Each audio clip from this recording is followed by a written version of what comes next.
Introspeksi diri dan majulah bersama FKIP. Nah, langsung saja di sini saya akan membahas tentang kurikulum tingkat satuan pendidikan. Diperkenalkan tahun 2006 sebagai bagian dari upaya reformasi pendidikan Indonesia, KTSP merupakan pengembangan dari kurikulum sebelumnya dan dirancang untuk memberikan otonomi yang lebih besar kepada sekolah dalam merancang dan melaksanakan kurikulum mereka. Perubahan dari KTSP menuju kurikulum berikutnya yaitu kurikulum K13 melibatkan berbagai aspek yang signifikan. KTSP dirancang sebagai respons terhadap kebutuhan pendidikan, memberikan fleksibel kepada sekolah untuk menyesuaikan kurikulum dengan konteks lokal. Tujuannya adalah untuk membuat kurikulum lebih terkait dengan kebutuhan lokal dan karakter sekolah serta meningkatkan keterlibatan sekolah dalam proses pengembangan kurikulum.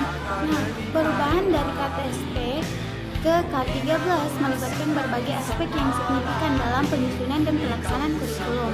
Nah, perubahan dari KTSP ke kurikulum K13 mencantumkannya untuk meningkatkan kualitas pendidikan di Indonesia melalui pendekatan yang lebih modern dan relevan dengan kebutuhan zaman dan fokus pada pengembangan 4 keterampilan, yaitu berpikir kritis, kreatif, dan penilaian autentik. Kurikulum 2013 bertujuan untuk menghasilkan siswa yang lebih siap menghadapi tantangan masa depan, meskipun mengadaptasi berbagai tantangan dan implementasinya. Perubahan ini merupakan langkah penting dalam informasi pendidikan nasional. Nah, kurikulum Merdeka yang diluncurkan pada tahun 2002 merupakan upaya terbaru dalam reformasi pendidikan di Indonesia untuk memberikan fleksibel dan relevansi yang lebih besar dalam proses pembelajaran. Kurikulum ini dirancang untuk menggantikan kurikulum K13 dan bertujuan untuk memberikan kebebasan yang lebih besar kepada sekolah dan guru dalam merancang kurikulum sesuai dengan kebutuhan dan konteks lokal.